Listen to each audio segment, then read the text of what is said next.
31번 갑니다. 행동주의 직업상담의 상담기법에서 불안감소기법과 항상 키워드가 불안감소기법이에요. 학습촉진기법이 있는데 이 학습촉진은 행동을 적응시키는 거예요. 그래서 다른 말로 적응행동증진기법이라고 해요. 왜 이렇게 썼냐면요. 이건 제가 일부러 쓴 겁니다. 이렇게 나오는 경우도 있어요. 행동주의 직업상담의 상담기법 중 적응행동증진기법 3가지를 쓰고 설명하셔. 이렇게 문제가 나왔어요. 적응행동증진기법은 안 배웠는지? 듣보잡이네? 듣보잡. 듣지도 못하고 보지도 못한 잡스러운 문제네? 못 쓴 사람이 있어요. 근데 제목을 못 읽은 거예요. 이게 학습촉진기법 3가지거든요. 이 학습촉진기법 3가지가 뭐예요?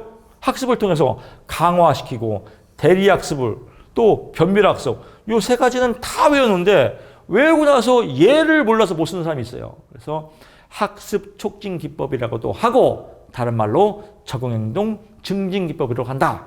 불안감소기법 3가지 체계적 둔감법, 홍수법, 지정훈련 그래서 이걸 불안감소기법 물론 여러 가지 있습니다. 여러 가지 있는데 제 강의를 듣는 여러분들은요 그냥 3가지만 찍어서 이렇게 외우세요.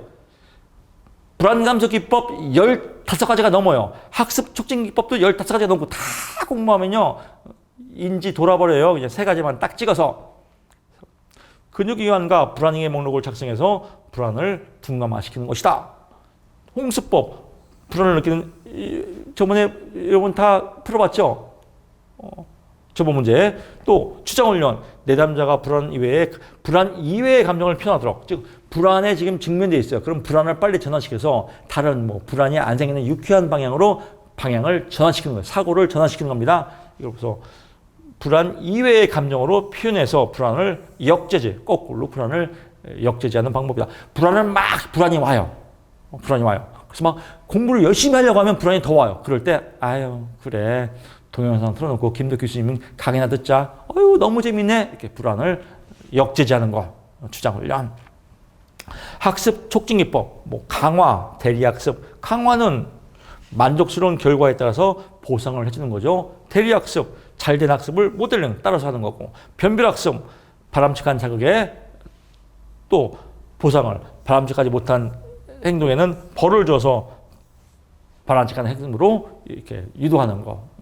내용 보면 다 어렵지 않습니다. 32번 갑니다. 체계적 둔감의 의미 이것도 아주 단골손님 잘 나옵니다. 이거 보너스 문제겠죠. 아주 쉬운 문제죠. 우리 많이 다뤘어요. 체계적 둔감의 의미 근육 그대로 근육 이완 상태 근육 이완 불안을 발생하는 상황 유계적 불안이계 목록을 작성해서 불안을 감소하거나 소거하는 행동치료 기법이다. 단계 근육 이완하는 거 불안이계 목록 작성, 불안을 일으키는 자극들을 목록을 작성해서 쭉 나오고 또 체계적 둔감화 이제 목록을 작성해서 점점 점층법 불안을 일으키는 걸 하나씩 해결한 다음에 맨 마지막까지 불안을 안 느끼면 절차가 종료된다. 그래서 체계적 둔감화 32번 해결됐고요. 33번 갑니다. 교류 분석 상담. 에릭 번이 주장한 이론입니다. 에릭 번 정신과 의사예요. 직업은 내담자를 조력하기 위한 사용하는 분석, 내담자의 3가지 분석 유형이 뭐냐 이겁니다. 3가지 분석 유형. 그래서 첫째, 자아 구조 분석. 자아가 어떤 형태로 구분됐나? 여러분 1차에 많이 익숙할 겁니다. 자아, 부모로부터 영향을 받은 부모자, 또 합리적인 결정을 내릴 수 있는 성인자, 또 성인이지만 애들처럼 이렇게 어린이자, 성장하지 못하는 어린이자, 내면이 성장하지 못하는 이런 형태를 의미한다. 자아 구조 분석, 내담자의 성격을 구성하는 자아 상태를 분석하는 방법이다. 즉 여기도 줄이면 자아 구조 분석이란 내담자의 자아 상태를 분석하는 방법이다. 이렇게 마무리되겠죠. 이 자아 상태란 부모자, 성인자, 어린이자 유형을 말한다. 이렇게 금 마무리해도 다 정답으로 인정받는다 이겁니다. 이 내용을 쓰라고 이렇게 설명한 거지 이거 다 외우라고 하는 건 아닙니다. 교류 패턴, 어떤 패턴이 있냐? 서로 잘 소통하는 상보 교류 패턴, 또 서로 티격태격 싸우는 교차 교류 패턴, 또 속마음을 감추는 이 이면 교류 패턴이 있다. 그래서 교류 패턴, 내담자가 대하는 사람들과 행동과 언어를 분석하는 방법이다. 어떤 행동과 언어로 이 교류하냐? 그래서 잘 서로 소통한다. 상보교류. 잘 소통 안 한다. 규칙교류. 또 자기 속마음을 감춘다. 이면교류 있다. 그래서 교류 패턴 분석이란 내담자의 행동과 언어를 통해서 분석하는 방법을 의미하며 상보교류, 규칙교류, 이면교류가 있다. 이렇게 쓰면 아름답겠죠. 생활양식. 말 그대로 내담자의 삶의 자세와 태도를 통해서 내담자를 분석하는 방법이다. 어떤 생활 태도냐? 자기 긍정, 타인 긍정, 자기 긍정, 타인 부정, 타인 긍정, 타인 이렇게 네 가지 유형이다. 이렇게 쓰면 여러분 6가지다. 6점 맞을 수 있다. 여기서 중요한 거는 에릭 번이 말하는 유형 3가지입니다. 분석 유형 3가지. 여기서 파생되는 게 또 문제가 또 많이 나옵니다. 다음 문제에서 중요한 거는 분석의 유형 3가지. 큰 틀이다 이겁니다. 자, 33번 갑니다. 교리 분석 상담에서 주장하는 자아의 3가지 형태를 쓰고 각각에 대해서 설명하시오. 자아의 형태입니다. 그래서 자아 구조 분석 33번에 여러분 배웠을 겁니다. 그러니까 한 문제가 계속 파생되는 거예요. 이제 자아의 3가지가 33번에서는 이렇게 딱 이런 게 있다라고 나오는데 34번에서는 여기에 대해서 간략히 설명하라 이거예요. 부모자가 부모로부터 영향받은 내면화된 개인의 가치 도덕성을 의미한다. 즉 부모로부터 받은 가치관과 이런 도덕성을 의미한다 이겁니다. 부모가 만약에 부모님이 기독교다. 그러면 내 자아도 기독교로 이렇게 성장됐겠죠. 이렇게 부모로부터 받은 내면화된 개인의 가치관과 도덕성을 의미한다. 성인 자아, 상황을 판단하고 객관적인 정보를 근거로 이치에 맞게 처신하는 자아 형태이다. 이거 다 못 외워요. 도서관에서 보면 또 예를 들면 상황을 판단하고 개인의 객관적 정보를 근거 상황을 판단하고 개인의 정보를 아니요 저 상황 이거 미치는 거예요. 이거 외우면 어떡할게요. 내일 가면 또 까먹지. 하얀 모래성 자고 나면 하얀 모래밭 열심히 외우고 자고 나면 하얀 모래밭 맨날 이거 미치는 겁니다. 이해에 대해 성인자 건강한 자아구나 가장 좋은 자아구나 그러면 상황 판단을 잘하고 객관적인 정보 상황 판단을 잘하고 객관적인 정보를 파악할 수 있는 자아 형태이다 이렇게 마무리해도 되고 아니면 성인자 합리적이고 건설적인 자아 형태를 의미한다 좋은 말씀 되겠죠. 어린이자 말 그대로 성인인데 어린이처럼 이게 칭얼대는 거예요. 어린이처럼 행동하거나 어린아이의 감정을 가지고 있는 상태를 의미한다. 컸는데 아유 시험 보면 어떻게 힘들어 이런 사람들 고쳐야겠죠. 그래서 자아 상태 3가지 부모자, 성인자, 어린이자 이해됩니다. 부모로부터 받은 가치관과 도덕성 성인자 합리적이고 객관적인 아주 건강한 자아 또 성인이지만 어린이처럼 행동하는 자 이렇게 이해해서 마음대로 글짓기 하면 된다 이렇습니다. 35번 갑니다. 교리분석 상담에서 개인의 생활 각본에 구성하는 주요 요소인 기본적인 생활태도 4가지를 설명하시오. 큰 틀 아까 얘기했죠. 생활 양식 그중에 4가지예요. 자기 부정, 타인 긍정, 자기 부정, 타인 부정. 그래서 또 자기 긍정, 타인 부정, 자기 긍정, 타인 긍정. 나를 부정하고 타인은 긍정해요. 헌신 패턴이죠. 나는 할 수가 없어.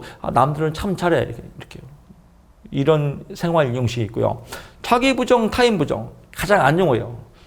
너도 싫고 나도 싫다. 이런 생활. 자기 긍정, 타인 부정. 나는 좋고 너는 싫어. 자기 주장 패턴.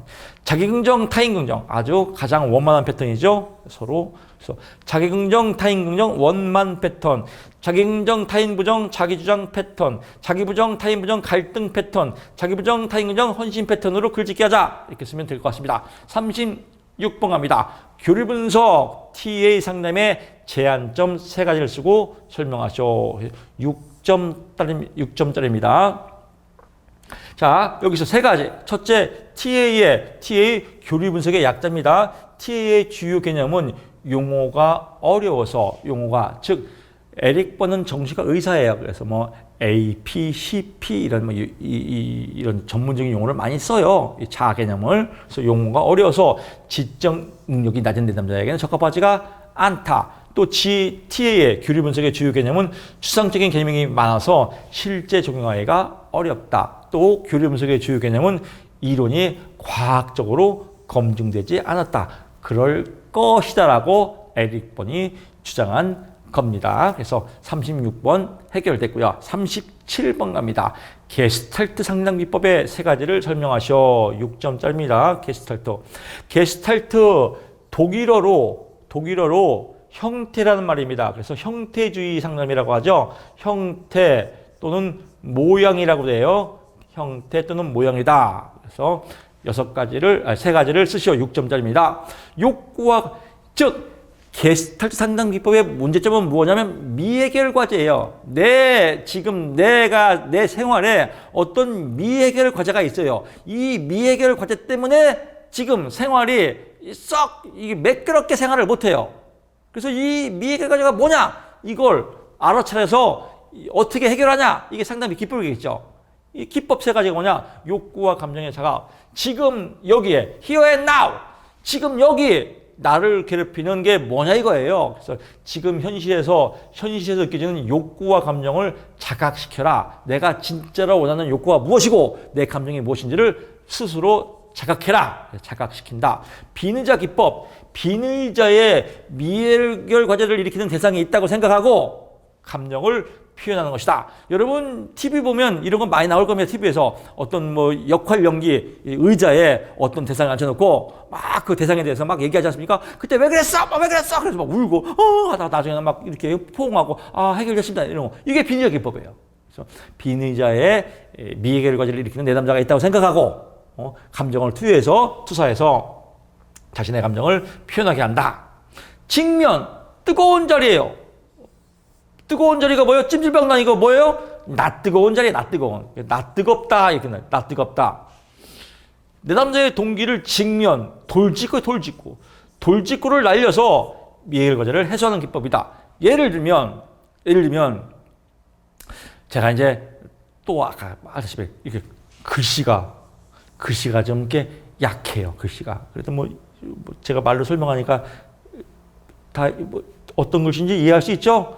이런 걸 보고 합리화라고 그래요. 근데 글씨가 약해요. 근데 강의평에 이제 돌직구를 날리는 거예요. 교수님, 글씨가 개판이에요. 글씨 고쳐주세요. 내가 얼마나 나 뜨겁겠어요. 그러면 그 강의평을 보고 그래, 글씨를 고쳐야겠구나. 이렇게 내가 직면해서 알아차리는 거. 그래서 그 문제를 해결하는 거. 이걸 보고 직면, 돌직구 방법이다. 그래서 이것도 방법이 여러 가지입니다.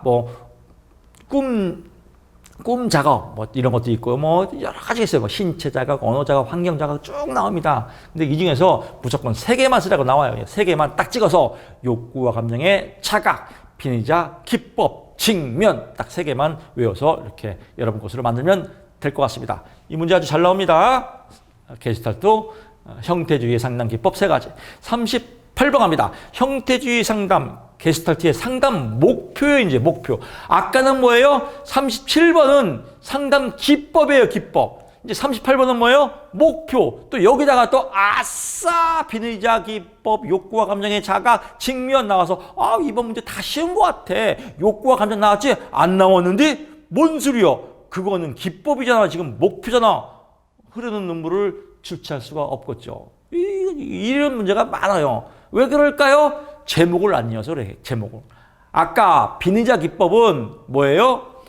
형태주의의 상담의 기법이고, 여기는 상담의 목표가 뭐냐? 이거 목표는 각성, 내담자가 스스로 각성을 통해서 자신을 직면하고 수용할 수 있게 한다. 책임, 내담자 스스로 행동을 책임지시도록 책임감을 증진시켜준다. 누가? 상담자가. 또 내담자의 감정, 지각, 사고, 신체 모두가 하나의 전체로서 통합된 기능을 발휘하도록 도와준다.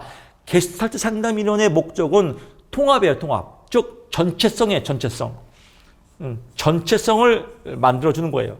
각자 따로 국법이 아니라 전체성을 조화를 이루는 거다. 그럼 내담자의 감정이 전체성, 조화롭도록 도와주는 것을 말한다. 이렇게 써도 되겠죠. 각성, 책임, 통합, 각책통 또는 각통책, 여러분이 알아서 외우면 될 것 같습니다. 이해하면 될 것 같습니다.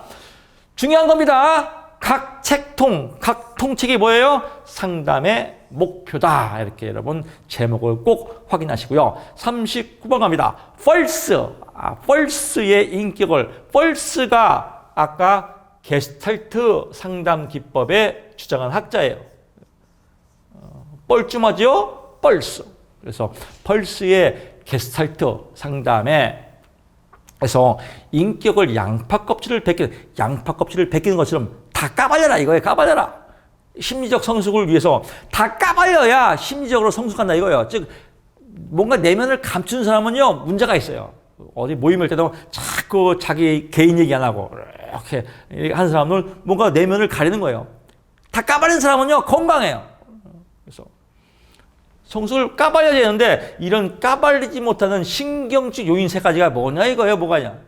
그래서 여기서 보게 되면 4번, 5번은 그냥 펄스가 주장하는 신경적 요인 5가지예요. 그런데 요거는 외울 필요가 없어요. 여기서는 심리적 성숙을 버려야 할 신경적 요인이에요. 5가지가 뭐냐. 그래서 세 가지를 보면 세 가지를 설명하니까 허위증, 진실된 마음 없이 거짓 상태를 다 버리라 이거예요. 다 까발려서 진실하게 살아라 이거예요. 공포증, 자신의 욕구를 표출하지 못하고 마음이 불안해요. 두려운 상태.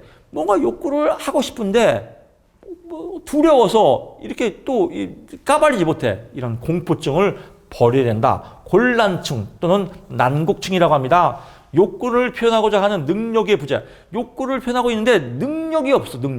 그래서 고민스러워. 이것도 다 이겨내야 된다. 까발려라. 그래서 곤란증도 없애고 공포증도 없애고 허위증도 없앨 때 신경질 요인이 해결되더라. 이런 내용입니다. 이해하면 쉽습니다. 글자를 외우는 시험이 아닙니다. 이해. 3가지. 물론 이건 외우겠죠. 신경직적 요인 3가지. 펄스의 형태주의 상담 이론에서 신경직적 요인 3가지는 뭐냐? 거짓증, 공포증, 곤란증이다. 거짓증, 거짓된 마음을 양파 껍질 벗겨내라. 또 공포증, 자신의 욕구를 표출하지 못하는 두려운 마음을 벗겨내라. 곤란증, 또 능력의 부재로 딜레이에 빠지는 것을 벗겨내라. 이런 내용입니다. 그래서 이해하면 쉽습니다. 40번 갑니다. 실존주의 궁극적 관심사에 관련해서 중요하게 고르는 요인 3가지를 쓰고 설명하시오. 실존주의는 이런 겁니다. 사느냐 죽느냐 이것이 문제로다. 인간의 상태를 인간은 죽는다. 이거를 철학적 개념으로 인식하는 거예요. 인간의 생명은 유한하다. 죽는다. 그러니까 어떻게 해야 돼요? 잘 살아야죠. 그래서 잘 살자. 어떻게 하는 게 잘 사냐? 잘 사는 거냐? 이게 답입니다. 그래서 3가지를 쓰시면 이 중에서 3개만 골랐으면 되겠죠. 자유와 책임. 인간은 스스로 선택할 능력과 책임이 있다. 즉 선택할 능력과 책임이 있으니까 잘 살아라 이거예요. 왜? 나중에 죽으니까. 죽음과 비존재에 대한 불안감을 인식한다. 그러니까 어떻게 해야 돼요? 유한할 때 잘 살자. 삶의 의미성. 인간은 삶을 통해서 스스로 의미를 발견하는 욕망을 갖는다. 그렇죠. 살 때 의미를 발견하자. 왜? 죽으니까. 진실성. 개인은 진실성 있는 노력을 해야 된다. 왜? 죽으니까. 그래서 이런 걸 갖고 여러분들이 3가지를 딱 선택과 집중해서 문제를 이해하면 될 것 같습니다. 그래서 이렇게 순서대로 그냥 자유와 책임, 죽음과 비존재, 삶의 의미성, 이 3가지만 여러분 것으로 만들면 될 것 같습니다. 내용은 이해하는 겁니다. 글자를 외우는 게 아니라 자유와 책임. 인간은 자유와 책임을 답이 다 나와 있어요. 이걸로 글짓기 하면 되네요. 자유와 책임. 인간은 자유와 책임을 지고 자기 자신에 대해서 자유와 책임을 가지는 존재다. 이렇게 쓰면 되겠죠. 또 죽음과 비존재. 인간은 죽음으로써 비존재를 인식해서 삶에 충실하여야 된다. 이렇게 쓰면 되겠죠. 삶의 의미성. 인간은 삶의 의미를 부여해서 스스로 욕망을 추구한다. 이렇게 아름답게 글짓기 하면 된다. 그래서 쓰는 거는 여러분 이해해서 자유롭게 쓰면 됩니다.